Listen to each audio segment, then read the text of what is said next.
के बाद में राज शासन करते हैं और धीरे धीरे बड़े आनंद से उनके यहाँ सर्वस्व था, कुछ किसी बात की कमी नहीं थी। धन दौलत इत्यादि से लेकर चक्रवर्ती सम्राट राजा नरेश दशरथ जी, लेकिन इनके यहाँ कोई संतान नहीं थे। आज गुरुदेव के सामने प्रार्थना किया है, उनकी पत्नी ने अपने पत्नी से आज्ञा किया है, प्रभु अगर इसी प्रकार हमारे कोई संतान नहीं हुई तो क्या करेंगे हम, इस राज का उत्तराधिकारी कौन होगा। आज पत्नी के कहने से गुरुदेव के चरणों में गए हैं, गुरु वशिष्ठ ने मार्गदर्शन कराया और जाकर के हिमालय में गुरु सखी ऋषि के कदमों में जाते हैं। गुरु सखी ऋषि की आज्ञा से पुत्रेष्ठ यज्ञ होता है और उस पुत्रेष्ठ यज्ञ में यज्ञ के माध्यम से राजा दशरथ जब गए हैं उन्होंने पुत्रेष्ठ यज्ञ की अनुमति दी। पत्नी को बताया आकर के, उन्होंने कहा प्रभु देव मत करो, बिल्कुल अगर देव ने कहा है कि पुत्रेष्ठ यज्ञ करने से पुत्र हमारे पैदा होगा, जल्दी कराओ ना, इससे थोड़ी होता है। हाँ? लेकिन गुरुदेव ने इशारा दिया, जाओ तैयारी करो। अयोध्या नगरी में राजा दशरथ ने सारी व्यवस्थित तैयारियां की हैं, सुंदर यज्ञ प्रारंभ हुआ है और पुत्रेष्ठ यज्ञ की तैयारी हो रही है। उधर ये होता है कि देव ऋषि नारद ने सोचा हमको भी कुछ करना चाहिए और ये सोच करके उसी समय भगवान के लिए देव ऋषि नारद वहां से अपनी लीला को प्रारंभ करते हैं और लीला प्रारंभ करने के बाद में आज हरि की इच्छा से ऐसी लीला हुई कि भगवान के द्वारपाल जो थे जय विजय नाम के, जो भी आपको नाम गिनाए थे, वो वक्त आने पर धरती पर द्वितीय जन्म में कुबेर की जो लंका नगरी थी, इसका लंकापति रावण था और जाकर उन्होंने जैसे देखा है तो उसके अत्याचार से धरती भी परेशान है, धरती माता, और इतनी परेशान है कि ये जय तप संयम नियम कुछ करने नहीं देता। देवालय मंत्र वेद शास्त्र प्राण कंठ कंठ करती है, ऋषियों को कष्ट देने लगा, ब्राह्मणों को मार खींचने लगा है, इतना अपराध है। धरती माता भोजन से परेशान है। आज धरती माता ने दुखी होकर के अपना भाव भगवान से प्रकट करने के लिए रखा है। तो सबसे पहले ये ब्रह्मा जी के पास गए और ब्रह्मा जी से विष्णु के पास समस्त देवता इकट्ठे होकर के, किसी के पास कोई साधन नहीं था।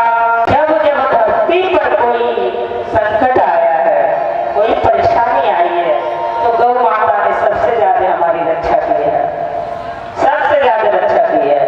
धरती माता ने गौ का रूप धारण किया है, को लेकर के अपने थोड़े ऊपर अत्याचार पापाचार को सहन नहीं कर पा रही हैं, तो गौ माता को रूप धारण कर परमात्मा के करीब गई। समस्त देवताओं ने कहा देवी इसका उपाय मेरे पास नहीं है, उपाय केवल भोलेनाथ ही बता सकते हैं। भोले बाबा के पास में गए हैं और भोले बाबा भी नहीं समझ पा रहे हैं क्या करना चाहिए, तो हम कैसे अपनी सरकार का निवारण करेंगे।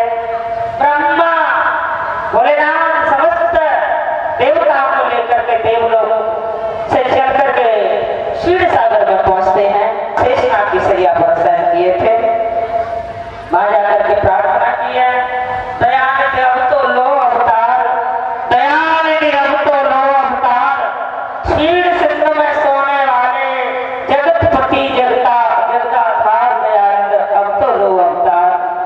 आपके चरणों में मेरा वंदन है, प्रणाम है, अभिनंदन है। धरती पर बहुत अत्याचार हो रहा प्रभु। और धरती माता कहने लगी गाय के रूप में, भगवान मैं सब कुछ सहन कर सकती हूँ, लेकिन मेरी जीवन में, मेरी गोदी में, मेरे बच्चे स्तर पर अपराध के लोग करते हैं, इसे सहन नहीं कर सकते। कुआ बावड़ी तालाब वृक्ष नदी में है, कूड़ा कचरा सब माँ की गोदी में, लेकिन कभी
पत्नी थी?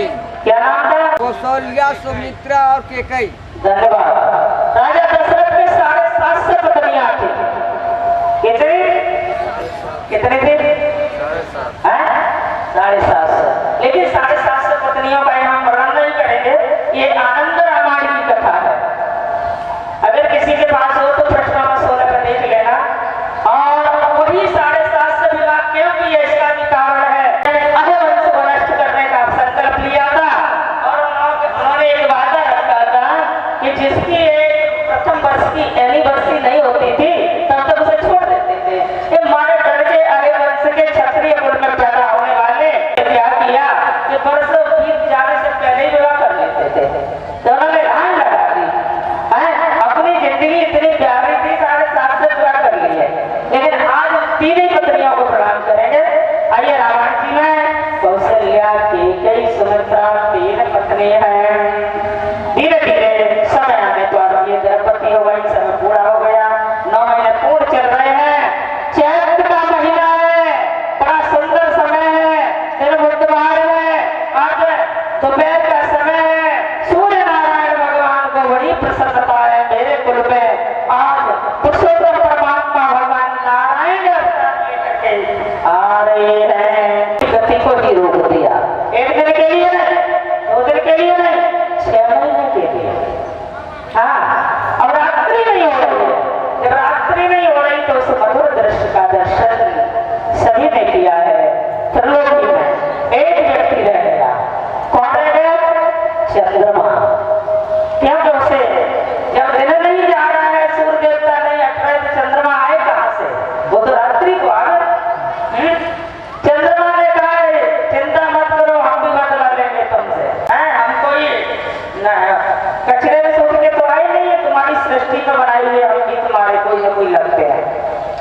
चंद्र देवता ने बड़ी मन में कसम खाई कि आज हमको इतना दुख मिल रहा है प्रभु, तुम्हारे दर्शन का हम सौभाग्य प्राप्त नहीं कर पा रहे। और दुखी होकर के भगवान नारायण राम ने हमें वरदान दिया, चिंता मत करो, चंद्रवंश में जब कृष्ण बन के आऊंगा तो रात्रि की शरद पूर्णिमा को 6 महीने की रात्रि करूंगा, उसी को दर्शन नहीं होगा, तुम्हें नाम मिलेगा। आनंद, चिंता मत करो। और इतना ही नहीं, मैं सूर्यवंश में राम जी के साथ में, राम जी तो आ ही रहे हैं, लेकिन मैं रामचंद्र कहलाऊंगा और कृष्ण वंश में मैं कृष्णचंद्र भी कहलाऊंगा। ले जाओ, लेकिन आइए जहां में चलना है। चंद्रमा को आश्वासन दिया है, प्रतीक्षा करने के लिए भगवान नारायण और सुंदर समय करिए और शीतल मंद सुगंध सभी चल रही है। बड़ा सुहावना मौसम है, ठंडी ठंडी हवा चल रही है, नदियों का जल पवित्र हो गया। आज लता पता सुंदर बेसमय के पुष्प खिल रहे हैं, भंवरे गीत गा रहे हैं, देवी देवता पुष्प वर्षा कर रहे हैं।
के बाहर चले जाओ।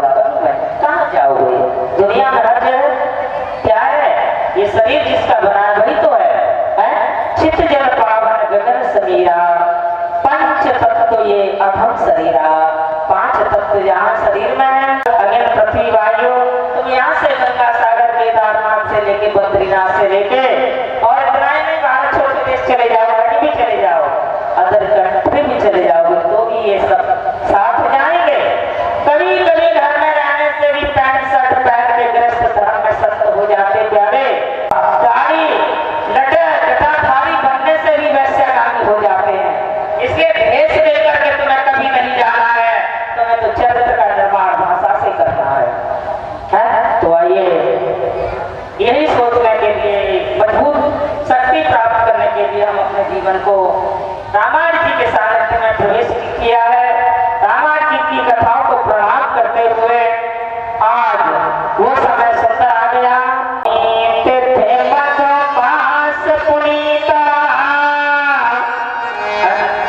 सभी लोग बहुत से गाएंगे।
लेकिन अब करें क्या?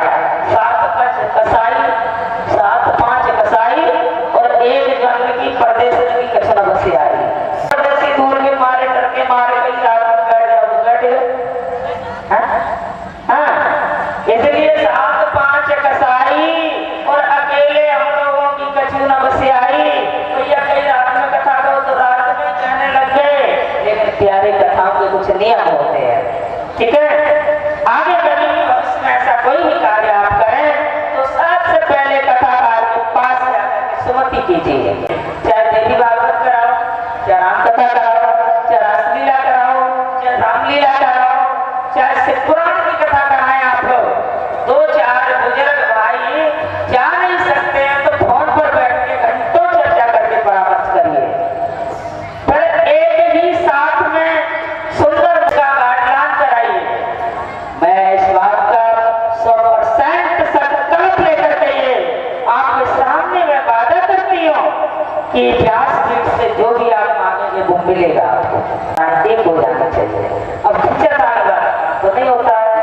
और सारी व्यवस्थाओं को पहले करके रख लो, कथा शुरू हो उसके बाद कभी बाजार न जाना पड़े, बड़ी शांति से।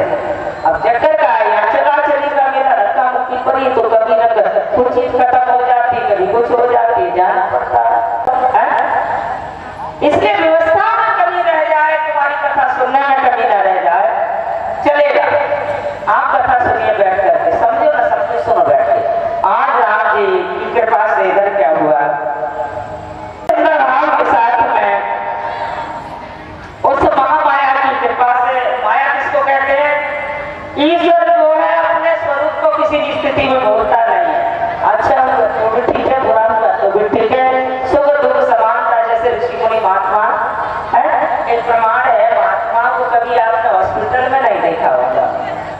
सबसे बड़ी है डॉक्टर की, डॉक्टरों भगत में सब मिलेंगे 100%, एक आध मिलियन कोई बात नहीं है, लेकिन कोई भी संत एक्सीडेंट से मरते हुए नहीं देखा। कोई भी ऋषि मुनि महात्मा हॉस्पिटल में छटपटाते हुए नहीं देखा होगा। हम गृहस्थ लोग तो बड़े बड़े केदारनाथ अमरनाथ की यात्रा करते हैं और मध्य में गाड़ियों का डिसिप्लिन लग जाता, गंगा में डूब जाते, क्योंकि हमारा लक्षण जो है इसको भरोसा रिश्तेदारों पर, बगल वालों पर, लेकिन संतों को किसमें भरोसा है? तेरे हवाले मेरी गाड़ी, दुनिया वालों के हवाले नहीं है गाड़ी, इसके हवाले तेरे हवाले मेरी गाड़ी। तुम भी कर सकती करके तेरे हवाले मेरी गाड़ी, तू जाने तेरा क्या है। तेरे हवाले मेरी गाड़ी, तू जाने तेरा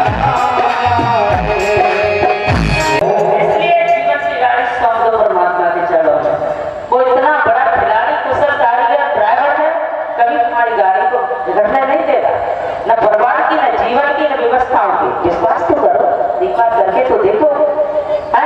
इसी प्रकार गुरु किसी को बनाइए, चाहे कोई भी हो गुरु, जाति से नहीं, रूप से नहीं, रंग से नहीं, स्त्री से नहीं, पुरुष से नहीं, फिर देखिए जीवन में कितने मजे, कितने आनंद है। आइए आगे चलते हैं। और इधर माया तो वही है जो निज रूप, अपना स्वरूप माया में ही फांसे, यहाँ तक ग्रह गोचर इंद्रियां जा रही हैं, ये सब दिख रहा है, ये सब माया का कोई सपना और है क्या? आज है कल नहीं है, आज किसी का है परसों किसी का है, इसी प्रकार बदलता रहता है। और जिसमें मानव जीवन बाद में आया है तो मानव जीवन माया का तो पिंजड़ा ही तैयार किया गया है, भोगों से बनाया हुआ ये पुतला है। इसके भोग भावना के भोगों के कभी दूर नहीं होंगे, जरूर बदल जाएगा, क्रोध प्रेम जरूर बदल जाएगा, अपने जीवन को जरूर समझ जाएगा। तो इसलिए हमें अपने को समझ लिया तो दुनिया को समझ लिया। आइए आगे चलते हैं। मैया कौशल्या जी ने छोटे से बाल स्वरूप भगवान राम जी को जन्म दिया है, प्रकट हुए हैं और बड़ा ही आनंद हुआ है। दौड़ी दौड़ी नंदा सुनंदा आती है और उन्होंने कहा राजा दशरथ से, भैया महाराज महाराज, अरे आपको बधाई हो, लाला भयो है, रानी महारानी कौशल्या जी की गोदी में लाला भयो है,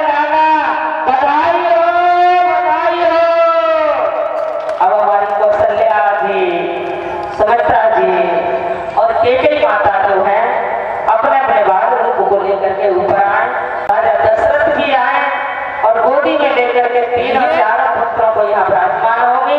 कराइए, स्वागत है आपका। आइए और बड़े ताजे के साथ में सामने विराजमान हो।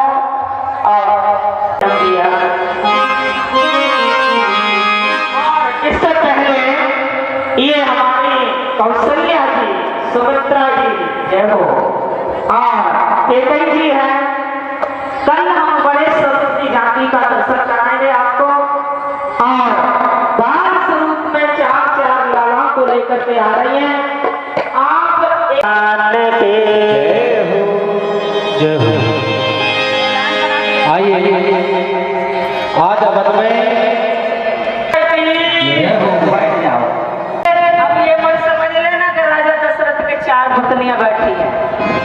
वो थोड़ा सा भी लाला छोटो है ना जी, छोटो है ना, तो दो लाला को संभाल ना पाए रहे, इसलिए बगल में बैठी हुई हैं रानी सुमित्रा, कौशल्या, केकई हैं, और एक एक करके जजमान आप लोग भी आए। हाँ, कमर मटकाए के, नाच के, गाय के, सब तरीके से लेना जानते हैं। इसलिए ऐसा करो, अगर ये लोग एक एक करके आएंगे तो ज्यादा अच्छा रहेगा, नहीं है तो भीड़ तो इतनी जाते हैं कि इसमें जाना ही मुश्किल है, अन्यथा हम किसी को भेज नहीं देते हैं। तो कोई बात नहीं है, जजमान जी जितने भी बैठे हैं, आज हम आपसे कुछ मांग रही है, ठीक है? जो जजमान है अपनी अपनी पत्नियों के साथ आए, ठाकुर जी की बैठ करें, तिलक करें, पूजा करें, प्रार्थना करें अपने जीवन की खुशहाली के लिए, लेकिन हमें दिखाए पे दिखाई क्या है, और नहीं होगा तो फिर समझाएंगे, उसके बाद फिर एक एक आएंगे। हाँ जी,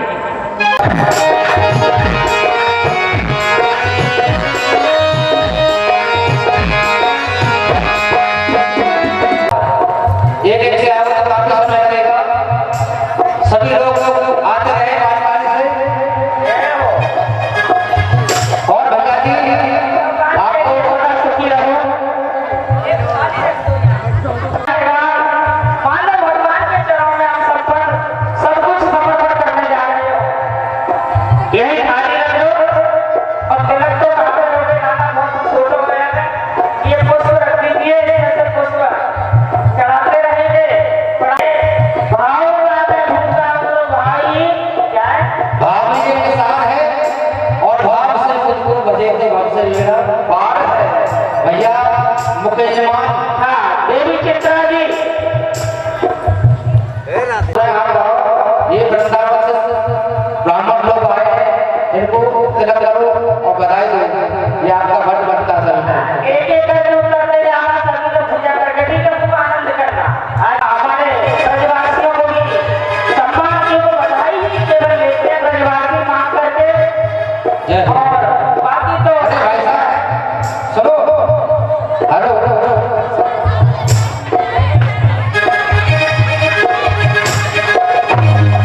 हरे गंगा की आई, यमुना की आई, यमुना की आई, गंगा की आई, यमुना की आई, गंगा की आई और यमुना की आई। आए सारे तू भैया, अरे आए सारे तू भैया, अब सब तोरे जाने भैया, शरण लयो चावकिया, अब सब इसलिए दिल खोल करके समर्पण कीजिए, दिल खोल के समर्पण कीजिए, कुछ बच न जाए, जितना तुम्हारा भाव होगा उतना ही कल्याण होगा।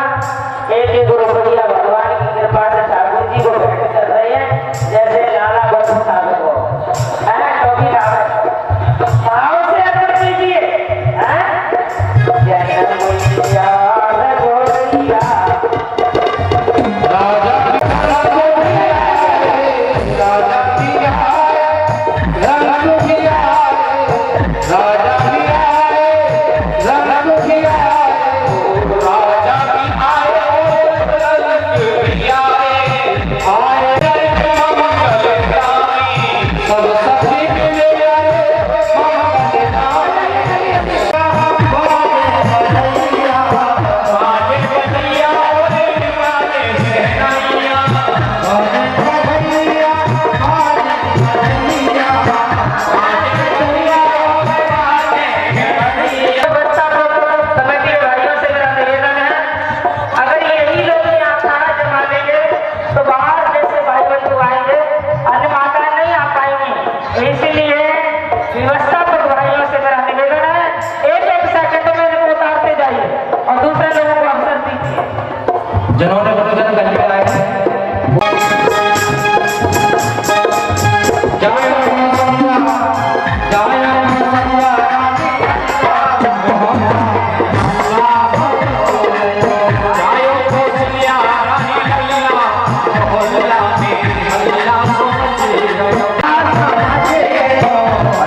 कार्यकर्ता आगे ध्यान दीजिए।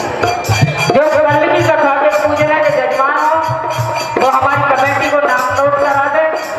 जो कल शुभारंभ के समय और समापन के समय रहना पड़ेगा। कल हम बड़े राम जी के स्वरूप का दर्शन कराएंगे। परसों राम सीता जी का स्वयंवर होगा, विवाह होगा। अंतिम दिवस राजगद्दी और बुलाइए सीमा जी। अपनी व्यवस्था स्वयं संभालो, मेरा काम नहीं है तुम्हें उठाने का। हाँ, जो हमारी महिला मंडल समिति को यहाँ की व्यवस्था नियुक्त की गई है वो ध्यान में मंच पर आकर के अगर एक बहन ने यहाँ 2 घंटे लगा दिए तो रामलीला सुबह तक नहीं हो पाएगी राम जी के दर्शन की। इसीलिए मेरा निवेदन है आप सभी से, देवी चित्रा जी तुम्हारी नींद पूरी हो गई बेटा, तो माइक ले लो और थोड़ा 2 मिनट इधर आ जाओ। इनकी व्यवस्था थोड़ी कर पाओगे।